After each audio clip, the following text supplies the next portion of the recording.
Hello and welcome to Plane Crash Investigations.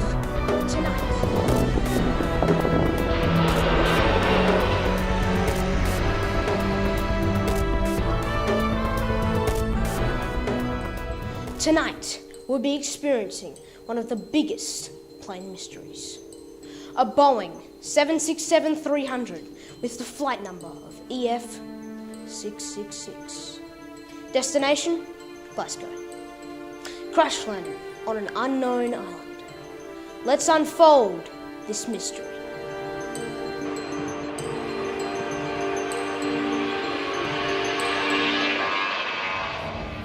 All was normal on the plane when everyone felt unfelt. Then they started to drop considerably because everyone was starting to panic, with luggage flying everywhere and smoke flowing. There were very few survivors, and we have brought them here today so you can hear their story.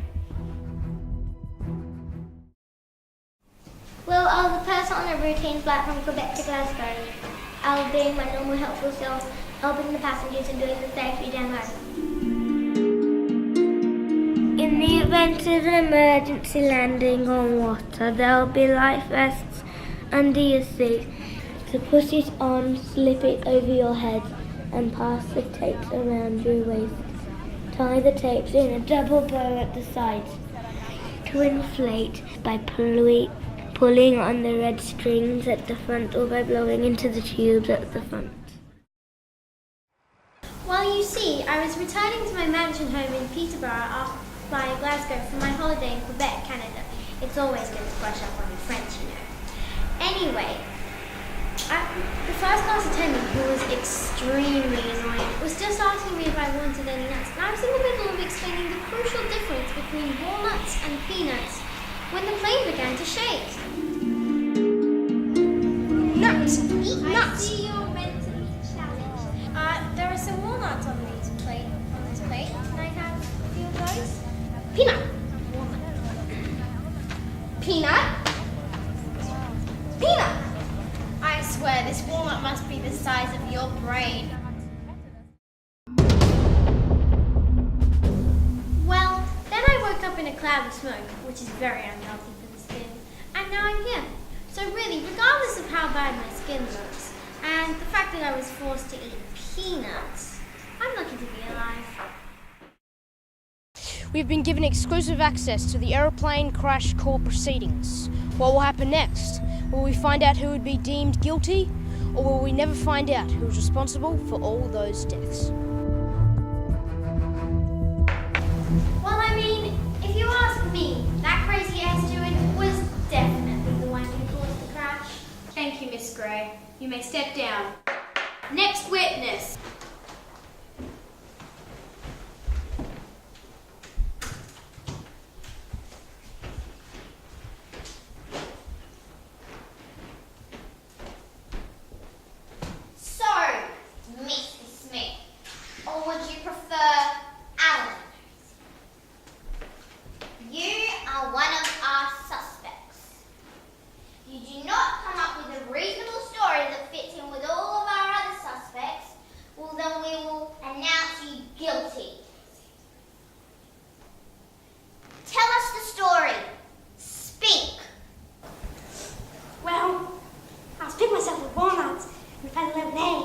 So I started eating the lemonade and chewing the sweet bits out of my mouth. And then I shrunk. I went to Timbuktu. Everybody's nice in Timbuktu, you know? I lived there with my wife. She wears half a pineapple shell on her head as a hat. Then she broke over me. I kicked my son several times, then he punched me in the face. And then I broke again, and everything went black. And then I remember I had a wrench in one hand, and I think I had wire in the other. Your Honor, I cannot make any sense out of this. No more questions. Order! Order! I will not have my courtroom made a mockery of. We will have a 30-minute recess, and let us hope we will find a verdict. Otherwise, we'll have no choice but to announce Mr. Smith guilty. Court dismissed.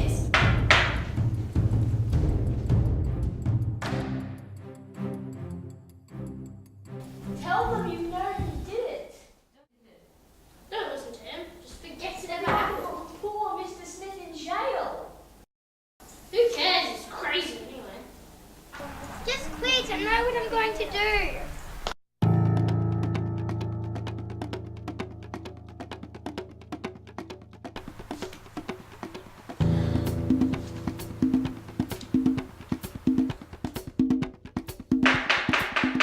Let the proceedings commence.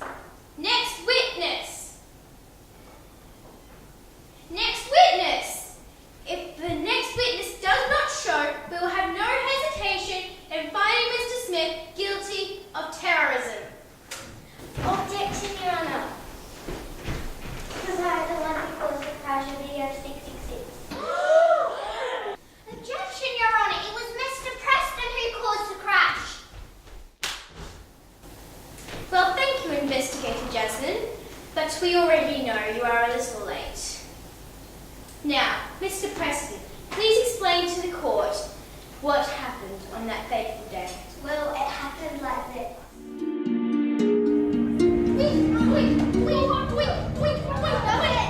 Stop it, calm down. You're going to cause a crash and we're going to take Monique out to the pilot.